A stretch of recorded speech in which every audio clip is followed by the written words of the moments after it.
Welcome to A Chapter a Day. My name is Abraham Moreno. I'm glad you're joining us through this journey through the Gospel of Matthew.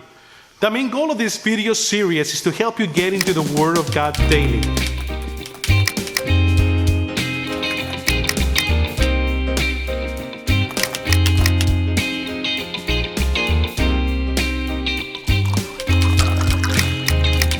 Welcome to A Chapter a Day. My name is Abraham Moreno. I'm glad you're joining us through this journey through the Gospel of Matthew.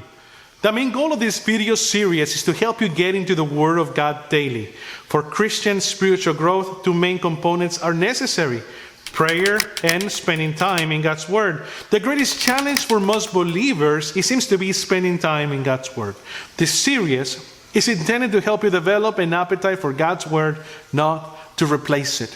Do not forget to like, share, subscribe, as the Lord is encouraging you through His Word, so we can reach as many as we can with the gospel of Jesus Christ, the gospel, the good news of salvation.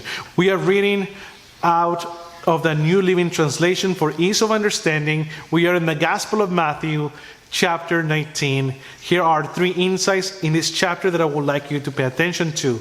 The first thing is from verses 1 through 12, the first division, and that deals with letting Jesus heal our marriage.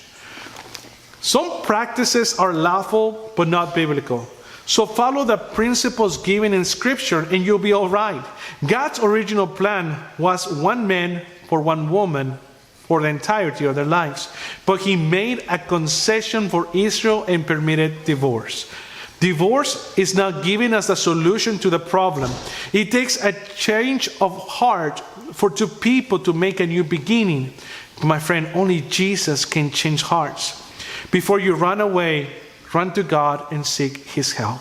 The Lord loves you. He cares about your marriage. Don't ignore His word today. Listen to Him and say, I'm struggling in my marriage. I need your help, Lord. The second thing to notice is to let Jesus bless your family. Short section, only two verses 13 to 15. Children want to come to Jesus, but too often adults get in the way. The best parents make it easy for the children to come to Christ, to love Him and receive His blessings. Don't be an obstacle. Take your children closer to Jesus daily. The third thing to notice is letting Jesus have your all that you are. Verses 16 to 30. The wealthy young man had much in his favor, but he thought too highly of himself, and he was not really honest before God. Money stood between him and salvation, and he would not repent and renounce his false god, which was idolatry of money. You never lose when you give everything to Jesus. Please understand, you never lose when you give everything to Jesus. He blesses you in this life and in the life to come. Donald T. Kaufman said, a good marriage is not a contract between two persons, but a secret covenant between three. Too often Christ is never invited to the wedding and finds no room in the home. Very true. Invite Jesus to your marriage and to your home life. Why don't we read chapter 19 together? Look at what it says in verse 1. When Jesus had finished saying these things, He left Galilee and went down to the region of Judea, east of the Jordan River. Large crowds followed Him there, and He healed their sick. Some Pharisees came and tried to trap Him with this question. Listen. Same question we hear today. Should a man be allowed to divorce his wife for just any reason? Have you not read the Scripture? Jesus replied. They recorded that from the beginning God made them male and female. And He said, this explains why a man leaves his father and mother and is joined to his wife, and the two are united into one. Since they are no longer two, but one. Let no one split apart what God has joined together.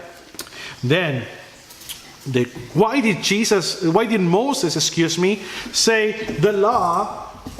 in the law that a man could give his wife a written notice of divorce and send her away? They asked. That's a fair question. In that case, why does the Bible say this?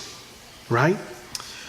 Jesus replied, Moses permitted divorce only as a concession to your hard hearts. But it was not what God had originally intended. And I'll tell you this, whoever divorces his wife and marries someone else commits adultery unless his wife has been unfaithful. Jesus' disciples then said to him, if this is the case, it's better not to marry. Not everyone can accept this statement, Jesus said. Only those whom God helps. Some are born as eunuchs, some have been made eunuchs by others, and some choose not to marry. For the sake of the kingdom of God, of heaven, let anyone accept this who can. Now, one day, some parents brought their children to Jesus so he could lay his hands on them and pray for them. But the disciples scolded the parents for bothering him. But Jesus said, let the children come to me. Do not stop them. For the kingdom of heaven belongs to those who are like these children. And he placed his hands on their heads and blessed them before he left. Verse 16, as we take a look at this rich man. Someone came to Jesus with a question. Teacher, what good deed must I do to have eternal life? Why do you ask me about what is good? Jesus replied. There's only one who is good. But to answer your question, if you want to receive eternal life, keep the 10 commandments. Which ones?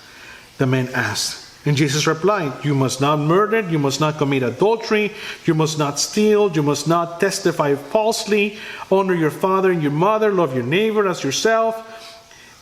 Verse 20, I obey all of these commandments, the young man replied. What else must I do? Jesus told him, if you want to be perfect, go and sell all your possessions and give the money to the poor, and you will have treasures in heaven. Then come and follow me. But when the young man heard this, he went away sad. The young man, for he had many possessions. Then Jesus said to his disciples, I tell you the truth, it is very hard for a rich person to enter the kingdom of heaven. I'll say it again. It is easier for a camel to go through the eye of a needle than for a rich person to enter the kingdom of God. The disciples were astounded. Then who in the world can be saved? They asked. Look at the answer. Jesus looked at them intently and said, humanly speaking, it is impossible, but with God, everything is possible. Then Peter said to him, we have given up everything to follow you. What will we get?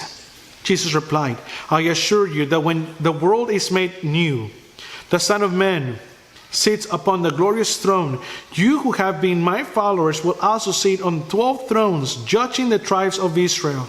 And everyone who has given up a house or brother or sister or father or mother or children or property for my sake will receive 100 times as much in return and will inherit eternal life. But many who are the greatest now will be the least important then. And those who seem least important now will be the greatest then. What an important passage for the days in which we're living. Wealth, talking about prosperity, talking about the attitude of the heart, talking about marriage. The Bible has a way to minister and to let you know every single thing that we face on this earth. Don't ignore it. It's right all the time. Ask the Lord for the ability to apply these things in your life. Thank you for joining us. I will see you on chapter 20.